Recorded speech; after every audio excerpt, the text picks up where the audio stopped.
الحمد لله رب العالمين وبه نستعين على أمور الدنيا والدين.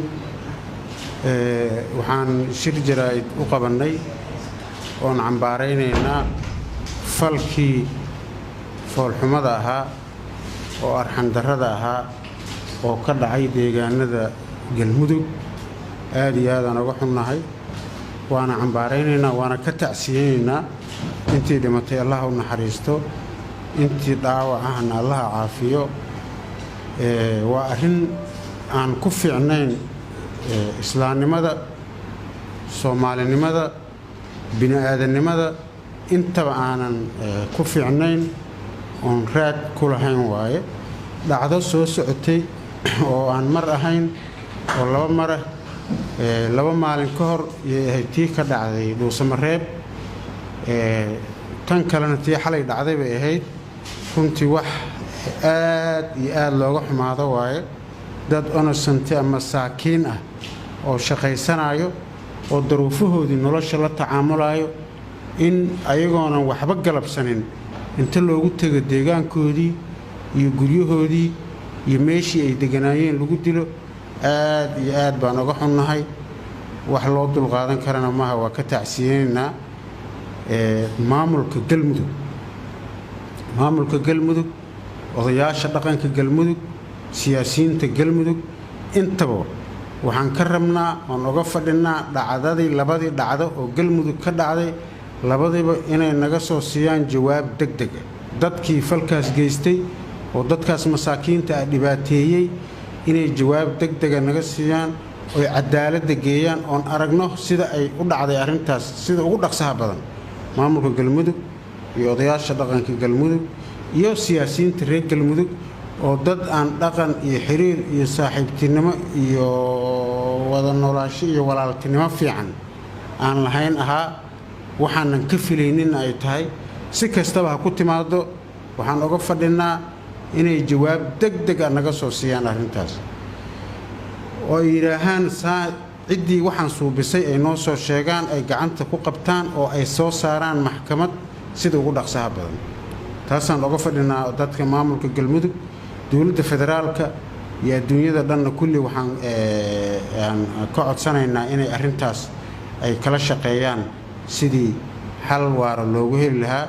runtii waa dhibaato weyn oo xanuun badan. dadka reer koonfur galbeed oo dadkaas ehelkooda ah, samir iyo iimaan allaha ka siiyo, ayagana naxariistii janno allaha geeyey intii dhimatay. adinkana reer koonfur galbeed iyo shacabkii dadkaas ehelka u ahaa, waxaan ka rabnaa intii baaristaas iyo mas-uuliyaddaas aan galmudug uga fadhina ay socoto, inay isdejiyaan, aan ogaano say wax u dhaceen, aanan wax kale la suubinin. waxaanoo dhan samaynaayo oo ummadda meel kasta ay joogaan ay faa'iido ugu tahay, waa cadowga ugu weyn oo soomaaliyeed oo shabaabka ah wey. mushkiladda ummadda soomaaliyeed isku diraysa waxaa ka faa'iidaysanaya shabaab, waxaa dadka iska horkeenaya waxaa weeye shabaab. sidaas darteeda yaanan gacan la siinin arrintan. galmudug yaan uga fadhinaa inay jawaab degdega naga soo siiyaan oo ay cadaaladda mariyaan dadkii suubiyey. annaga maamul koonfur galbeed ahaan waxaan suubinnay oon ku dhawaaqnay guddi degdeg ah oo arrintaas ka shaqaynayo, oo sida ugu dhaqsaha badanna meesha u tagaayo, oo ogaanayo meeshaas wixii ka dhacay, oo isugu jira wasiirro iyo xildhibaano. yaan sida ugu dhaqsaha badan ugu diri doonaa hadduu ilaahay yidhaaho maamulka galmudug, oo arrimahaas iyo shacabkaas meesha ku nool arrintooda wax ka ogaan doono. ugu dambayntii, dadka reer galmudug ee gobolladaas joogo, gobollada kaloo soomaaliyeed, saa ogtihiin soomaaliya waxay qaadatay system federaal ah. meel kasta oy joogto iyo nidaam federaal ahaa la suubiyey. haddii aad qabtaan haybsooc, xarig, dil, dhibaato aad ku qabtaan deegaanada kaloo soomaaliyeed oo aad joogtaan, maamulkiinnii iyo deegaankiinnii dib ugu soo noqda, ka shaqaysta, cidna ha ku eedaynina, deegaanadiinna imaada, jooga.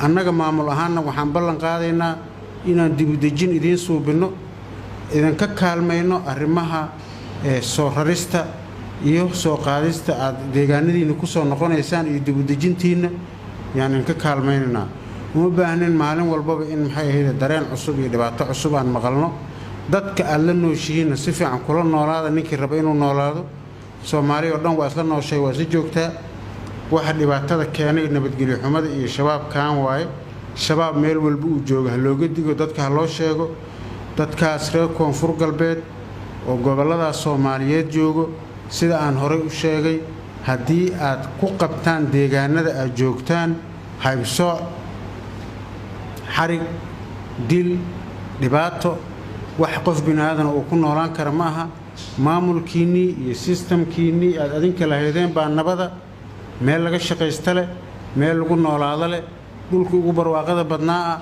waa in soo dhaweynaynaa deegaanadiina ku soo noqdo haddaa u baahataan wixii taakula waa in ka taakulaynayna guddi baan idin saaraynaa dib u dejin diyaar baan in kugu nahay inaad deegaanadiina ku soo noqotaan oo si qurux badan ugu noolaataan oo uga shaqaysaan oo nabadna ku joogtaan intaas waxaa dheer dadka reer Galmudug oo aad la nooshihiin iyo dadka gobolada kale oo Soomaaliyeed joogo dhan oo aad la nooshihiin si nabada kula noolaada si nabada kula shaqaysta dadka dulmiilowyaalka oo shabaabka oo masiibada wada oo isku kiindiraayo iska ilaaliya dadka aad la nooshihiin ka ilaaliya aad iyo aad u mahadsantiin وبالله التوفيق.